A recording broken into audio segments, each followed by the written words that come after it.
Hello everyone, मैं प्रियंका आप अपने चैनल में स्वागत करती हूँ। आई होप कि आप सभी लोग अच्छे होंगे। आज की वीडियो में हम लोग पढ़ने वाले हैं फ्रांस की राजक्रांति के बारे में। 1789 ईस्वी में फ्रांस में अयोग्य शासक लुई 16वां की निरंकुशता के विरोध में जनसाधारण ने क्रांति की। तो 1789 ईस्वी में फ्रांस में अयोग्य शासक लुई 16वां की निरंकुशता के विरोध में जनसाधारण ने जो है वह क्रांति कर दी थी। 1789 ईस्वी की फ्रांस की राजक्रांति मानव इतिहास की महानतम घटना मानी जाती है। तो 1789 ईस्वी की फ्रांस की राजक्रांति जो थी वह मानव इतिहास की महानतम घटना मानी जाती है।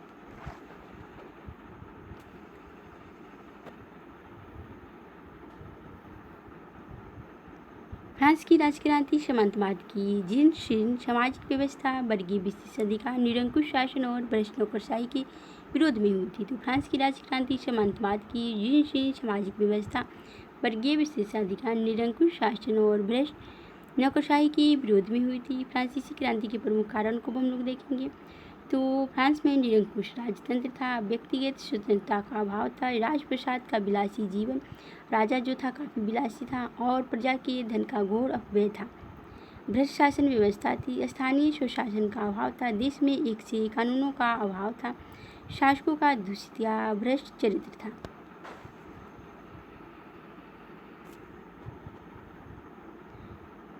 अनैतिक व विलासी पादरी वर्ग था, निरंकुश कुलीन वर्ग था, कृषक वर्ग की दयनीय स्थिति यानी आय का 80% कर जो था रूप में चले जाना था। तो फ्रांस में कृषक की दयनीय स्थिति थी क्योंकि आय जो भी होती थी उसका 80% कर के रूप में उन लोगों से वसूल किया जाता था। मजदूर वर्ग और मध्यम वर्ग की घोर भौतिक कठिनाइयाँ थी, बौद्धिक जागरण का अभाव था, अमेरिकी क्रांति का प्रभाव था, इंग्लैंड में जेम्स द्वितीय के निरंकुश शासन का अंत और संसदीय शासन की स्थापना।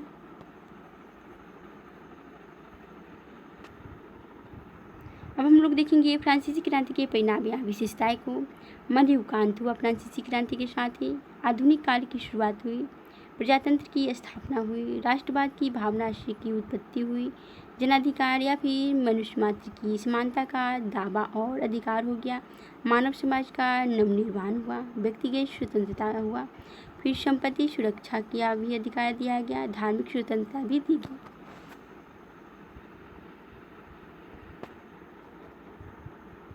भाषण लेखन कानून बनाने का अधिकार दिया गया, कानून की समक्ष सबकी समानता थी, फिर जनता की संप्रभुता भी हो गई, फिर पारदर्शी प्रशासन लागू हुआ, फिर गैर कानूनी कैद से मुक्ति मिली, आर्थिक समानता लाने का प्रयास भी किया गया।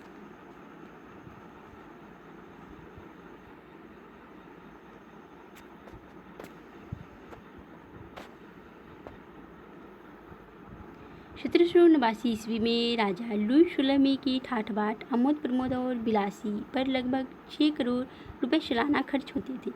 तो देखा जाए तो 1789 ईस्वी में राजा लुई 16वें की ठाठ बाट यानी और आमोद प्रमोद और विलासिता पर लगभग 6 करोड़ रुपए सालाना जो है सो खर्च होते थे। कहा जाता है कि लुई 16वें ने अपने शासन के 15 वर्षों में करीब 30 करोड़ रुपए अपने कृपा पात्रों के पेंशन और पारितोषिक पर खर्च कर दिया। राज्य के तमाम खर्चों का भार कर के रूप में सिर्फ जनसाधारण पर लादा जाता था। तो राज्य के तमाम खर्चों का भार जो था वह कर के रूप में सिर्फ जनसाधारण यानी आम जनता जो थी उन पर लाद दिया जाता था। एक और गरीब किसानों, श्रमिकों और कारीगरों को कठोर परिश्रम के बाद भी भरपेट भोजन नहीं मिलता था। दूसरी ओर कुलीन, सामंत और राज परिवार के सदस्य विलासिता का जीवन व्यतीत कर रहे थे। ऐसे में फ्रांस में राजक्रांति का होना तो अनिवार्य था। 1789 ईस्वी में फ्रांस की आर्थिक स्थिति गंभीर रूप से चरमरा गई थी, जिसे हेनरी चतुर्थ या लुई 16वां जैसे युग और समझदार शासक ही संभाल सकते थे, पर लुई 16वां डरपोक और अस्थिर चित्त वाला व्यक्ति था। तो 1789 ईस्वी में फ्रांस की आर्थिक स्थिति गंभीर रूप से चरमरा गई थी, जिसे हेनरी चतुर्थ या फिर उसी का नाम लुई 14वां है जैसे योग्य और समझदार शासक ही संभाल सकते थे, पर लुई 16वां डरपोक और अस्थिर चित्त वाला व्यक्ति था।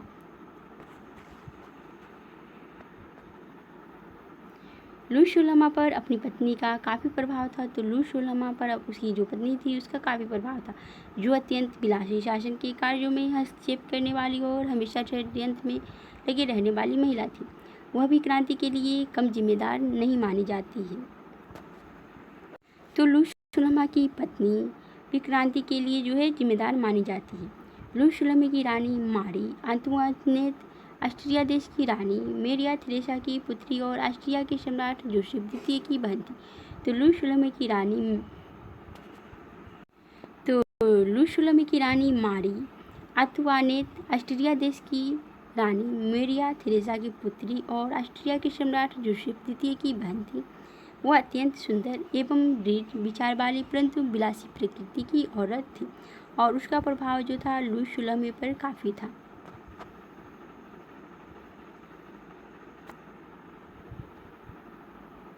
रानी मारी अंतुआनेत सदा राजकाज में हस्तक्षेप करती तथा दरबार के षड्यंत्र में प्रमुख भूमिका निभाती। फ्रांस की जनता अपनी रानी से घोर घृणा करती थी। तो फ्रांस की जो जनता थी रानी से काफ़ी घोर घृणा करती थी।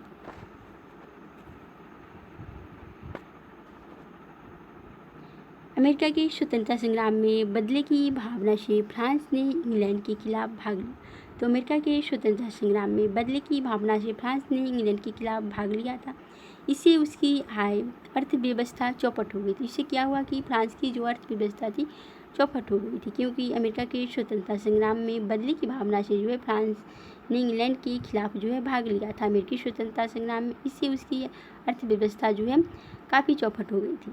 फ्रांस की सरकार पर $60 करोड़ ऋण था, जिस पर उसे ब्याज देना पड़ता था। फ्रांस की बजट पर प्रतिवर्ष 2.5 करोड़ घाटा हो रहा था। तो फ्रांस की बजट पर प्रतिवर्ष 2.5 करोड़ घाटा हो रहा था।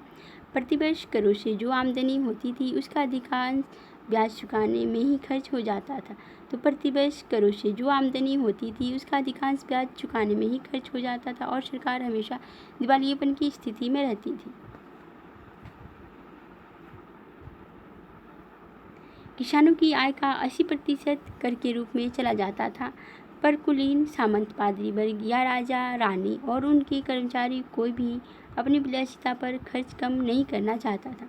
तो किसानों की आय का 80% जो हिस्सा था वह कर के रूप में चला जाता था, पर कुलीन, सामंत, पादरी वर्ग या राजा, रानी, उनके कर्मचारी को भी अपनी विलासिता पर कम खर्च करने को तैयार नहीं था।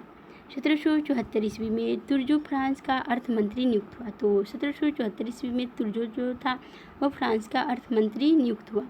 उस पर फ्रांस की दिनों दिन बिगड़ती जा रही थी। तो तुर्जो जब अर्थमंत्री बना फ्रांस का, तो उस समय क्या हुआ कि फ्रांस की दिनों दिन स्थिति जो है बिगड़ती जा रही थी और आर्थिक स्थिति को संभालने का भार तुर्जो को दिया गया। तुर्जो ने आंतरिक व्यापार की प्रगति के लिए चुंगी कर हटाने की योजना बनाई। फ्रांस के कुलीन वर्ग ने चुंगी कर हटाने को अपने अधिकारों का अतिक्रमण माना। तो फ्रांस के जो कुलीन वर्ग थे उन्होंने चुंगी कर हटाने को अपने अधिकारों का अतिक्रमण माना। उन्होंने रानी पर दबाव डालकर तुर्जो को मंत्री पद से हटा दिया। तुर्जो के बाद नेकर, फिर कॉलोन और उसके बाद ब्रायन अर्थमंत्री बने। तो तुर्जो के बाद नेकर, फिर उसके बाद कॉलोन और उसके बाद फिर ब्रायन जो है सो फ्रांस के अर्थमंत्री बने। पर कुलीन सामंत वर्ग कर देना ही नहीं चाहता था। तो कुलीन सामंत वर्ग जो था वह कर देना नहीं चाहता था। रानी उनके पक्ष में थी तो कोई भी अर्थमंत्री क्या कर सकता था। तो रानी जो थी उनके पक्ष में थी तो कोई भी अर्थमंत्री कुछ भी नहीं कर सकता था।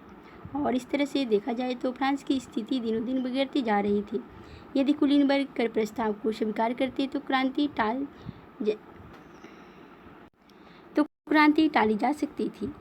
यदि फ्रांस में कुलीन वर्ग कर प्रस्ताव को स्वीकार कर लेता तो क्रांति जो है टल सकती थी, परंतु ऐसा हुआ नहीं। 1787 ईस्वी में वर्साय में प्रमुख लोगों की बैठक भी बेकार रही।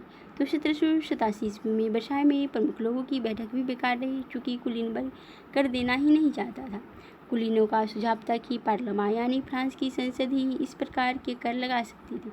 तो कुलीनों का सुझाव था कि पार्लियामा, जो कि फ्रांस की संसद का नाम था, पार्लियामा ही इस प्रकार के कर को लगा सकती है। पार्लियामा संसद ने सुझाव दिया कि स्टेट्स जनरल यानी राज्य परिषद को ही नया कर लगाने का अधिकार है। इस तरह से देखा जाए तो क्रांति की शुरुआत 5 मई 1789 ईस्वी को वर्साय के स्टेट्स जनरल यानी राज्य परिषद का अधिवेशन शुरू हुआ। राज्य परिषद में 3 सदन थे। तो राज्य परिषद में 3 सदन थे। राज्य परिषद में सदन के संगठन और मतदान के मुद्दे पर मतभेद हो गया। तो राज्य परिषद में सदन के संगठन और मतदान के मुद्दे पर जो है मतभेद हो गया था। कुलीन और पादरी वर्ग का कहना था कि मतदान सदन द्वारा हो, व्यक्तियों द्वारा नहीं। तो कुलीन और पादरी वर्ग का मानना था कि मतदान सदन द्वारा हो, व्यक्तियों द्वारा नहीं। वे लोग तीनों सदनों की अलग अलग बैठक करना चाहते थे, पर यह तृतीय सदन को मंजूर नहीं हुआ। तो जो तृतीय वर्ग था यानी किसान या मध्यम वर्ग का, उन्हें जो था तो तृतीय सदन में जो यानी किसान आते थे और मध्यम वर्ग, उन लोगों को अलग अलग बैठना जो था मंजूर नहीं हुआ। इसे उन्होंने अपना अपमान समझा।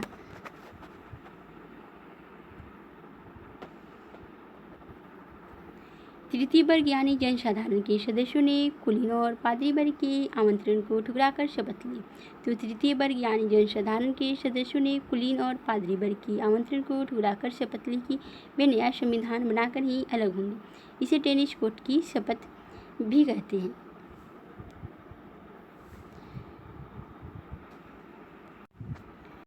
17 जून 1789 ईस्वी को तृतीय सदन ने अपने को राष्ट्रीय सभा घोषित कर दिया। तो 17 जून 1789 ईस्वी को तृतीय सदन ने अपने को राष्ट्रीय सभा घोषित कर दिया। फ्रांस में संवैधानिक राजतंत्र की स्थापना की घोषणा की गई और देश का एक नया संविधान बनाने का प्रस्ताव रखा गया। इस प्रकार फ्रांस में निरंकुश राजतंत्र का अधिकार समाप्त कर जनसत्ता की स्थापना की गई। 20 जून 1789 ईस्वी की टेनिस कोर्ट की शपथ की घटना में मिराबो का प्रमुख हाथ था। तो 20 जून 1789 ईस्वी की टेनिस कोर्ट की शपथ की घटना में मिराबो का प्रमुख हाथ था। मिराबो को खंडित होते हुए समाज में दुस्साहसिक कार्य करने वाला बुद्धिमान समझा जाता था। तो मिराबो को खंडित होते हुए समाज में दुस्साहसिक कार्य करने वाला बुद्धिमान समझा जाता था। पेरिस में राष्ट्रीय सभा की बैठक हुई। तो पेरिस में राष्ट्रीय सभा की बैठक हुई। क्रांतिकारियों ने सर्वप्रथम सामंती प्रथा को समाप्त कर कुलीनों और पादरियों के विशेषाधिकारों को समाप्त कर दिया। जन संघर्ष बढ़ता गया और 14 जुलाई 1789 ईस्वी को क्रांतिकारियों ने बास्तिल के कारागृह के फाटक को तोड़ दिया। तो क्या हुआ कि जन संघर्ष बढ़ता गया और 14 जुलाई 1789 ईस्वी को क्रांतिकारियों ने बास्तिल के कारागृह के फाटक को तोड़ दिया और सभी बंदियों को मुक्त कर दिया। तभी से प्रत्येक 14 जुलाई को फ्रांस में राष्ट्रीय दिवस के रूप में मनाया जाता है। तो तभी से जो है उसी समय से 14 जुलाई को फ्रांस में राष्ट्रीय दिवस के रूप में मनाया जाता है। समानता, स्वतंत्रता और बंधुत्व, यह नारा फ्रांस की राजक्रांति की देन है। अब हम लोग पहले देखेंगे फ्रांस की राज्य परिषद को। इसमें सभी सदन को कितनी कितनी संख्या उसको देखेंगे। तो सदन वर्ग है और संख्या है। तो प्रथम सदन जिसमें कुलीन वर्ग आते थे, इनकी संख्या 285 ही थी। फिर द्वितीय सदन, इसमें पादरी वर्ग आते थे, इनकी संख्या 308 थी। फिर तृतीय सदन में जनसाधारण यानी किसान, मजदूर और फिर आम जनता जो थी, जैसे वकील लोग थे, वो लोग तृतीय सदन में आ गए। तो उनकी संख्या जो थी 621 थी। तो देखा जाए तो सबसे अधिक संख्या जनसाधारण वर्ग की थी यानी तृतीय सदन की थी 621। इतिहासकार कैटेलबी ने कहा है 5 अगस्त 1789 ईस्वी की सुबह तक आंसू तथा आलिंगनों, हर्षोल्लास तथा करतल ध्वनि के बीच एक सामाजिक क्रांति हो चुकी थी। तो इतिहासकार कैटेलबी ने कहा है कि 5 अगस्त 1789 ईस्वी की सुबह तक आंसू तथा आलिंगनों, हर्षोल्लास तथा करतल ध्वनि के बीच एक सामाजिक क्रांति हो चुकी थी। क्रांति के विरुद्ध यूरोप का षड्यंत्र। फ्रांस की राजक्रांति राजतंत्र के लिए घातक हो रही थी। यूरोप के सभी देशों में राजतंत्र था, अतः यूरोप के देश फ्रांस की राजक्रांति के खिलाफ थे।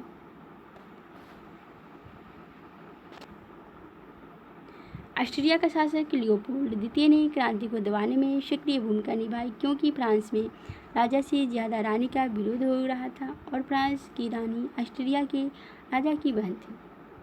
तो ऑस्ट्रिया का शासक लियोपोल्ड द्वितीय ने क्रांति को दबाने में सक्रिय भूमिका निभाई, क्योंकि फ्रांस में राजा से ज़्यादा रानी का विरोध हो रहा था और लियोपोल्ड जो था वो ऑस्ट्रिया का था और फ्रांस की रानी ऑस्ट्रिया के राजा की बहन भी थी। 20 अप्रैल 1792 ईस्वी को ऑस्ट्रिया ने फ्रांस की क्रांतिकारियों के विरुद्ध युद्ध छेड़ दिया। तो 20 अप्रैल 1792 ईस्वी को ऑस्ट्रिया ने फ्रांस की क्रांतिकारियों के विरुद्ध जो है युद्ध छेड़ दिया। इस बीच ड्यूक ऑफ ब्रंसविक ने घोषणा कर दी कि यदि क्रांतिकारियों ने राजा, राजपरिवार और राजतंत्र को हानि पहुंचाई तो प्रजा और ऑस्ट्रिया की सम्मिलित सेना पेरिस को नष्ट कर देगी और क्रांतिकारियों को समूल नष्ट कर दिया जाएगा।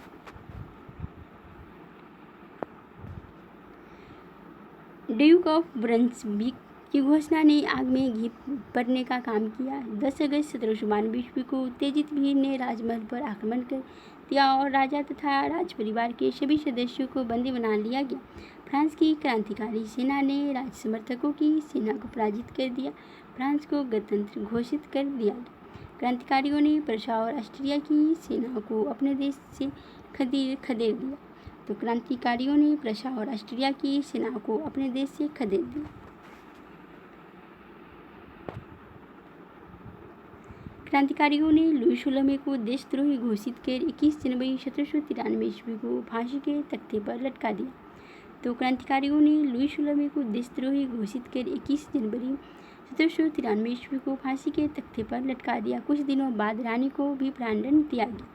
लुई 16वें की फांसी ने यूरोपीय युद्ध को अवश्यंभावी बना दिया। प्रशा और ऑस्ट्रिया तो फ्रांस के शत्रु थे ही, इंग्लैंड भी फ्रांस का शत्रु हो गया। तो प्रशा और ऑस्ट्रिया तो पहले से ही फ्रांस के शत्रु थे, बाद में इंग्लैंड भी फ्रांस का शत्रु हो गया। इंग्लैंड के राजा जॉर्ज तृतीय ने फ्रांस के राजदूत को इंग्लैंड से बाहर निकाल दिया। तो इंग्लैंड के राजा जो थे उस समय जॉर्ज तृतीय, उन्होंने फ्रांस के राजदूत को इंग्लैंड से बाहर निकाल दिया।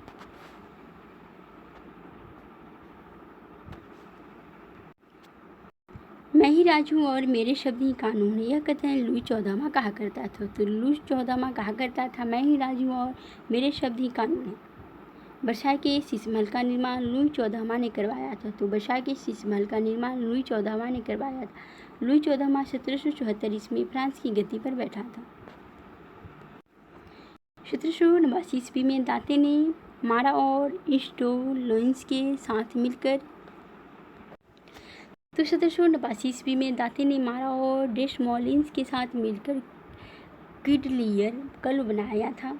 1794 ईस्वी में दांते ने आतंक का राज समाप्त करने का प्रस्ताव रखा। तो 1794 ईस्वी में दांते ने आतंक का राज समाप्त करने का प्रस्ताव रखा था। 5 अप्रैल 1794 ईस्वी को दांते को फांसी की सजा दे दी। पेशे से चिकित्सक मारा ने द फ्रेंड्स ऑफ पीपुल नामक अखबार का प्रकाशन संपादन किया। तो पेशे से चिकित्सक मारा था, इसने द फ्रेंड्स ऑफ पीपुल्स नामक अखबार का प्रकाशन किया। फ्रांस राष्ट्र की समाधि वर्साय का भड़कीला राज दरबार था। तो फ्रांस राष्ट्र की समाधि वर्साय का भड़कीला राज दरबार था।